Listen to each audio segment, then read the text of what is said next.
Hi ಎಲ್ಲರಿಗೂ ನಮಸ್ಕಾರ. ಬನ್ನಿ ಪ್ರೇಮ ಕಾವ್ಯ ಸೀರಿಯಲ್ ಏನಾಗ್ತಾ ಇದೆ ಅಂತ ನೋಡಿಕೊಂಡು ಬರೋಣ. ಈ ಕಡೆ ಸ್ನೇಹ ರಾಮ್ಗೋಸ್ಕರ ಕಾಫಿನ ತೊಗೊಂಡು ಬಂದಿರ್ತಾಳೆ. ರಾಮ್ ಕಾಫಿ ಹೇಗಿದೆ ಅಂತ ಕೇಳಿದಾಗ ಏನು ಮಾತಾಡದೆ ಹಾಗೆ ನಿಂತಿರ್ತಾನೆ. ರಾಮ್ ಯಾಕೆ ಈ ರೀತಿ ಮಾಡ್ತಾ ಇದೀಯಾ? ಅಲ್ಲ ಕಾಫಿ ಹೇಗಿದೆ ಅಂತ ಕೇಳಿದೆ ತಾನೆ, ಅಟ್ಲೀಸ್ಟ್ ತುಂಬ ಚೆನ್ನಾಗಿದೆ, ಇಲ್ಲ ನಿನ್ನಷ್ಟು ಚೆನ್ನಾಗಿಲ್ಲ ಅಂತನಾದರೂ ಹೇಳ್ಬೇಕು. ಯಾಕೆ ರಾಮ್ ಈ ರೀತಿ ಮಾಡ್ತಾ ಇದೆಯಾ ಅಂತ ಕೇಳಿದಾಗ ರಾಮ್ಗಂತೂ ಸ್ನೇಹನ ನೋಡಿಬಿಟ್ಟು ತುಂಬಾ ಇರಿಟೇಟ್ ಆಗ್ತಾ ಇರುತ್ತೆ. ರಾಮ್ ಆವಾಗಲಿದ್ದ ನಾನು ಒಬ್ಬಳೇ ಮಾತಾಡ್ತಾ ಇದ್ದೀನಿ, ನೀನು ನನ್ನ ಜೊತೆ ಸ್ವಲ್ಪನೂ ಕೂಡ ಮಾತಾಡ್ತಾ ಇಲ್ಲ, ಯಾಕೆ ನನ್ನ ಜೊತೆ ಮಾತಾಡೋದಕ್ಕೆ ನಿನಗೆ ಇಷ್ಟ ಇಲ್ವಾ ಅಂತ ಹೇಳಿದಾಗ ಆ ರೀತಿ ಏನಿಲ್ಲ ಸ್ನೇಹ ಅಂತ ಹೇಳ್ತೇನೆ. ರಾಮ್ ಮುಂಚೆ ಎಲ್ಲ ನನ್ನನ್ನು ಎಷ್ಟು ಕೇರ್ ಮಾಡ್ತಾ ಇದ್ದೆ ಅಲ್ವಾ, ಒಬ್ರಿಗೊಬ್ರು ಕೈ ಹಿಡ್ಕೊಂಡು ಓಡಾಡ್ತಾ ಇದ್ವಿ, ನಾನು ಈ ರೀತಿ ಮಳೆಯಲ್ಲಿ ನೆಂದರೆ ನೀನು ನನಗೆ ಜಾಕೆಟ್ನ ಹೊಚ್ಚಿಸ್ಬಿಟ್ಟು ಎಷ್ಟೆಲ್ಲ ಕೇರ್ ಮಾಡ್ತಾ ಇದ್ದೆ. ಒಂದ್ಸಲ ಅಂತೂ ನನಗೆ ಹುಷಾರಿಲ್ಲ ಅಂತ ಹೇಳಿ ಗೊತ್ತಾಗಿದ ತಕ್ಷಣ ಹಾಸ್ಪಿಟಲ್ಗೆ ಕರ್ಕೊಂಡೋಗಿ ಟ್ರೀಟ್ಮೆಂಟ್ನ ಕೊಡಿಸಿದ್ದೆ. ಇಷ್ಟೆಲ್ಲ ನನ್ನನ್ನು ಕೇರ್ ಮಾಡ್ತಾ ಇದ್ದೆ, ಅದನ್ನೆಲ್ಲ ನೆನ್ಪು ಮಾಡಿಕೊಂಡ್ರೆ ನನಗೆ ಎಷ್ಟು ಖುಷಿ ಆಗುತ್ತೆ ಗೊತ್ತಾ. ಮತ್ತೆ ಆ ದಿನ ಬರಬೇಕು, ಯಾವುದೇ ಮುಜುಗರ ಇಲ್ದೇ ನಾವು ಒಬ್ರಿಗೊಬ್ರು ಖುಷಿಯಾಗಿ ಇರಬೇಕು ಕಣೋ ರಾಮ್ ಅಂತ ಹೇಳ್ಬಿಟ್ಟು ರಾಮ್ಗೆ ಮುದ್ದು ಕೊಡಬೇಕು ಅಂತ ಹೋಗ್ತಾ ಇರ್ತಾಳೆ. ಆದರೆ ರಾಮು ಸ್ನೇಹನ ದೂರ ತಳ್ಳಿಬಿಡ್ತಾನೆ. ಯಾಕೆ ರಾಮ್ ಈ ರೀತಿ ಮಾಡ್ತಾ ಇದೆಯಾ, ನನಗೆ ಗೊತ್ತು ಕಣೋ ಇವತ್ತು ನನ್ನ ಬರ್ಡೇ, ನೀನು ನನಗೇನು ಗಿಫ್ಟ್ ಕೊಟ್ಟಿಲ್ಲ ಅಂತ, ಅದಕ್ಕೆ ನನ್ನ ಗಿಫ್ಟ್ನೇ ನಾನೇ ತೊಗೋಬೇಕು ಅಂತ ಬಂದಿದ್ದೀನಿ ಅಂತ ರಾಮ್ಗೆ ಮುದ್ದು ಕೊಡಬೇಕು ಅಂತ ಹೋಗಿದ ತಕ್ಷಣ ರಾಮು ಮತ್ತೆ ತಳ್ಳಿಬಿಡ್ತಾನೆ. ರಾಮ್ ಏನು ಮಾಡ್ತಾ ಇದೆಯಾ, ನಾನು ಕೂಡ ಅಬ್ಸರ್ವ್ ಮಾಡ್ತಾ ಇದ್ದೀನಿ, ಇದುವರೆಗೂ ನಾನು ನಿನಗೆ 4 ಮುತ್ತನ್ನ ಕೊಟ್ಟಿದ್ದೀನಿ, ಆದರೆ ನೀನು ಒಂದು ಸಲನೂ ಕೂಡ ನನಗೆ ಮುತ್ತನ್ನ ಕೊಟ್ಟೇ ಇಲ್ಲ. ಅಟ್ಲೀಸ್ಟ್ ನಾನಾದರೂ ಕೊಡ್ತಿದ್ದೆ ತಾನೇ, ಯಾಕೆ ಈ ರೀತಿ ಬಿಹೇವ್ ಮಾಡ್ತಾ ಇದೆಯಾ ಅಂದಾಗ, ನೋಡು ಸ್ನೇಹ ನನಗೆ ಟೈಮ್ ಆಗ್ತಾ ಇದೆ, ನಾನು ಮನೆಗೆ ಹೋಗ್ತೀನಿ, ನೀನು ರೆಸ್ಟ್ ಮಾಡು ಅಂತ ಹೇಳ್ಬಿಟ್ಟು ರಾಮು ಕೋಪ ಮಾಡಿಕೊಂಡು ಆಚೆ ಬಂದುಬಿಡ್ತಾನೆ. ರಾಮ್ ನಿಂತ್ಕೋ ರಾಮ್, ಯಾಕೆ ಈ ರೀತಿ ಮಾಡ್ತಾ ಇದೆಯಾ ಅಂದಾಗ ಸ್ನೇಹ ನೀನು ಯಾಕೆ ಈ ರೀತಿ ಮಾಡ್ತಾ ಇದೆಯಾ ಅದನ್ನು ಮೊದಲು ಹೇಳು ಅಂತ ರಾಮ್ ಕೇಳ್ತಾನೆ. ರಾಮ್ ಪ್ಲೀಸ್ ಕಣೋ ರಾಮ್, ನಾನು ನಿನ್ನನ್ನು ತುಂಬಾ ಇಷ್ಟಪಡ್ತೀನಿ, ಆದರೆ ಏನು ಮಾಡೋದು, ಆ ಪ್ರೇಮ ಬಂದು ಮೋಸ್ತಿದ್ದ ನಿನ್ನನ್ನು ಮದುವೆ ಮಾಡಿಕೊಂಡು ನನ್ನ ಪ್ರೀತಿನೇ ಕಿತ್ಕೊಂಡ್ಲು ಅಂತ ಹೇಳಿದಾಗ, ನೋಡು ಸ್ನೇಹ ನಾನು ಇವಾಗ ಮದುವೆ ಆಗಿರೋ ಹುಡುಗ, ನನಗೆ ಹೆಂಡ್ತಿ ಇದ್ದಾಳೆ, ಅರ್ಥ ಮಾಡ್ಕೊ ಅಂತ ಹೇಳ್ತೇನೆ.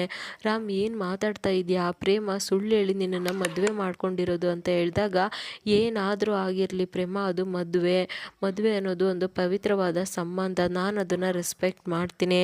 ನೋಡು ಎಲ್ಲ ಸರಿ ಹೋಗೋ ತನಕ ನೀನು ಸುಮ್ಮನೆ ಇರಬೇಕು, ನಿನ್ನ ಮೇಲೆ ನನಗೊಂದು ರೆಸ್ಪೆಕ್ಟ್ ಇದೆ, ಆ ರೆಸ್ಪೆಕ್ಟ್ನ ಕಳ್ಕೊಬೇಡ ಅಂತ ರಾಮ್ ಹೇಳ್ತೇನೆ. ನೋಡು ಎಂಥ ಸಿಚುವೇಶನ್ ಬಂದ್ರೂ ಕೂಡ ನನ್ನನ್ನು ನಾನು ಕಳ್ಕೊಳ್ಳೋದಿಲ್ಲ, ಅದು ಸಾಧ್ಯನೂ ಕೂಡ ಇಲ್ಲ ಅಂತ ರಾಮ್ ಹೇಳಿದ ತಕ್ಷಣ ಅಲ್ಲಿಗೆ ಪ್ರೇಮ ಕೂಡ ಬಂದಿರ್ತಾಳೆ ಅಲ್ವಾ. ಇದನ್ನೆಲ್ಲ ಕೇಳಿಸ್ಕೊಂಡು ಪ್ರೇಮಗಂತೂ ತುಂಬಾ ಖುಷಿಯಾಗ್ಬಿಡುತ್ತೆ. ರಾಮ್ ಪ್ಲೀಸ್ ಕಣೋ ರಾಮ್, ನಾನು ನಿನ್ನನ್ನು ತುಂಬಾ ಇಷ್ಟಪಡ್ತೀನಿ, ನಿನ್ನನ್ನೇ ಮದುವೆ ಆಗಬೇಕು ಅಂತ ಆಸೆ ಕನಸು ಎಲ್ಲದನ್ನೂ ಕೂಡ ಕಟ್ಕೊಂಡಿದ್ದೆ ಕಣೋ, ಆದರೆ ಆ ಪ್ರೇಮ ಬಂದುಬಿಟ್ಟು ನನ್ನಿದ್ದ ನಿನ್ನನ್ನು ಕಿತ್ಕೊಂಡ್ಬಿಟ್ಲು, ಯಾಕಿದೆಲ್ಲ ನಿನಗೆ ಅರ್ಥ ಆಗ್ತಾ ಇಲ್ಲ ಅಂತ ಹೇಳಿದಾಗ, ನೋಡು ಸ್ನೇಹ ನಾನು ಇವಾಗ ಮದುವೆ ಆಗಿರೋ ಹುಡುಗ, ಅದು ನೀನು ಕೂಡ ನೆನ್ಪಿಟ್ಕೊಂಡ್ರೆ ತುಂಬ ಚೆನ್ನಾಗಿರುತ್ತೆ ಅಂತ ಹೇಳ್ಬಿಟ್ಟು ರಾಮ್ ಕೋಪ ಮಾಡ್ಕೊಂಡು ಅಲ್ಲಿದ್ದ ಹೊರಟ್ಬಿಡ್ತಾನೆ. ಪ್ರೇಮ ಕೂಡ ರಾಮ್ ಜೊತೆನೆ ಅಲ್ಲಿದ್ದ ಬಂದ್ಬಿಡ್ತಾಳೆ. ರಾಮ್ ಬರೋದಕ್ಕಿಂತ ಮುಂಚೆ ಪ್ರೇಮ ಮನೆಗೆ ಬಂದ್ಬಿಟ್ಟು ರಾಮ್ಗೋಸ್ಕರ ವೆಯ್ಟ್ ಮಾಡ್ತಾ ಇರ್ತಾಳೆ. ರಾಮ್ ಬಂದಿದ ತಕ್ಷಣ ರಾಮ್ ತಗೋ ರಾಮ್ ಟವಲ್ ಅಂತ ಹೇಳಿದಾಗ, ಹೌದು ನೀನು ಯಾಕೆ ನೆಂದಿದ್ಯಾ, ಮನೆಯಿಂದ ಆಚೆ ಹೋಗಿದ್ದ ಅಂತ ರಾಮ್ ಕೇಳ್ತಾನೆ.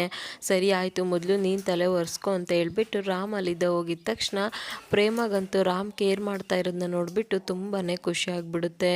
ಇನ್ನು ಬೆಳಗ್ಗೆ ಕೂಡ ಆಗುತ್ತೆ. ಪ್ರೇಮ ಖುಷಿಯಾಗಿರೋದನ್ನ ನೋಡಿಬಿಟ್ಟು ರಾಣಿ ಕೇಳ್ತಾಳೆ, ಏನು ಪ್ರೇಮಕ ಇವತ್ತು ಇಷ್ಟೊಂದು ಖುಷಿಯಾಗಿದೆಯಾ ಅಂದಾಗ, ಹೌದು ಕಣೆ ರಾಣಿ, ನಾನಂತೂ ಇವತ್ತು ತುಂಬ ನೆಮ್ಮದಿಯಾಗಿದ್ದೀನಿ, ಪೂರಿ ಥರ ಉಪ್ತಾ ಇದ್ದೀನಿ ನೋಡು ಅಂದಾಗ, ಅಲ್ಲ ಅದಕ್ಕೇನು ಕಾರಣ ಅಂತ ಕೇಳ್ಬೋದಾ ಅಂತ ಹೇಳ್ತಾಳೆ.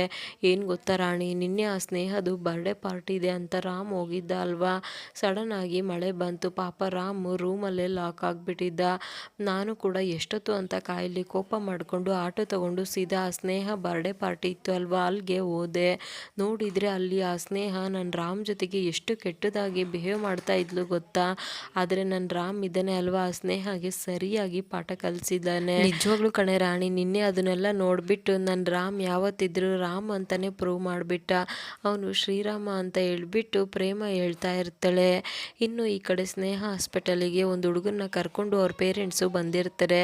ಕಾಲಿಗೆ ಸ್ವಲ್ಪ ಇಂಜುರಿ ಆಗಿರುತ್ತೆ, ಆದರೆ ಈ ಸ್ನೇಹ ಮಾತ್ರ ನಿಮ್ಮ ಮಗಗೆ ಕಾಲು ಇಂಜುರಿ ಆಗಿರೋದ್ರಿಂದ ಸರ್ಜರಿ ಮಾಡಬೇಕು, ಇಲ್ಲ ಅಂದರೆ ಅವನು ನಡೆಯೋಕ್ಕೆ ಸಾಧ್ಯನೇ ಇಲ್ಲ ಅಂತ ಹೇಳ್ಬಿಡ್ತಾಳೆ. ಅಯ್ಯೋ ಮೇಡಮ್ ಏನು ಮಾತಾಡ್ತಾ ಇದ್ದೀರಾ, ನಮಗಿರೋಕ್ಕೆ ಒಬ್ಬನೇ ಮಗ, ಅವನು ಈ ರೀತಿ ಆದರೆ ಏನು ಮಾಡೋದು, ನೋಡಿ ಎಷ್ಟಾದರೂ ಖರ್ಚಾದರೂ ಪರವಾಗಿಲ್ಲ, ನಾವು ದುಡ್ಡು ಕೊಡ್ತೀವಿ, ನನ್ನ ಮಗುಗೆ ಓಡಾಡೋ ಹಾಗೆ ಮಾಡಿ ಅಂತ ಹೇಳಿದಾಗ, ನಮ್ಮದು ಹಾಸ್ಪಿಟಲಲ್ಲಿ 3 ಲಕ್ಷ ಆಗುತ್ತೆ ಅಂತ ಹೇಳ್ಬಿಡ್ತಾಳೆ. ಏನು 3 ಲಕ್ಷ ದುಡ್ಡು, ಅಯ್ಯೋ ದೇವರೇ, ಅಷ್ಟಕ್ಕೊಂದು ಅಷ್ಟೊಂದು ದುಡ್ಡು ಎಲ್ಲಿಂದ ಹೊಂದಿಸೋದು ಅಂತ ಹೇಳಿದಾಗ, ಮೇಡಮ್ ಬೇರೆ ಕಡೆ ಆದರೆ 6-7 ಲಕ್ಷ ದುಡ್ಡಾಗುತ್ತೆ. ಅದಕ್ಕೆ ನೀವು ಬಡವರು ಅಂತ ಹೇಳ್ಬಿಟ್ಟು ಕಡಿಮೆ ಮಾಡಿದ್ದೀವಿ. ನೀವು ದುಡ್ಡು ತೊಗೊಂಡು ಬಂದರೆ ಸರ್ಜರಿ ಮಾಡ್ತೀವಿ ಅಂತ ಹೇಳಿದ ತಕ್ಷಣ, ಅಯ್ಯೋ ಮೇಡಮ್ ಎಷ್ಟೇ ಕಷ್ಟ ಆಗಲಿ ನಮಗೆ ನಮ್ಮ ಮಗ ಬೇಕು, ನೀವು ಸರ್ಜರಿನ ಮಾಡ್ತಾ ಇರಿ, ಹೋಗಿ ದುಡ್ಡು ತೊಗೊಂಬರ್ತೀವಿ ಅಂತ ಪೇರೆಂಟ್ಸ್ ಹೇಳ್ತಾರೆ. ನಾಳಿನ ಸಂಚಿಕೆಯಲ್ಲಿ ಸ್ನೇಹ ಮತ್ತೆ ಎಡವಟ್ಟು ಮಾಡಿಬಿಟ್ಟು ಆ ಹುಡುಗಗೆ ನಿಜವಾಗ್ಲೂ ಕೂಡ ನಡೆಯೋಕ್ಕೆ ಬರಬಾರ್ದು ಆ ರೀತಿ ಟ್ರೀಟ್ಮೆಂಟ್ನ ಕೊಟ್ಟಿರ್ತಾಳೆ. ಹೀಗಾಗಿ ಹಾಸ್ಪಿಟಲಲ್ಲಿ ಗಲಾಟೆ ಕೂಡ ಶುರುವಾಗ್ಬಿಡುತ್ತೆ. ಆ ಗಲಾಟೆಯಲ್ಲಿ ರಾಮ್ಗೆ ಚಾಕು ಕೂಡ ಹಾಕಿರ್ಬೋದು. ಸೊ ಇದನ್ನು ನಾಳಿನ ಎಪಿಸೋಡಲ್ಲೇ ಕನ್ಫರ್ಮ್ ಮಾಡ್ಕೋಬೇಕು.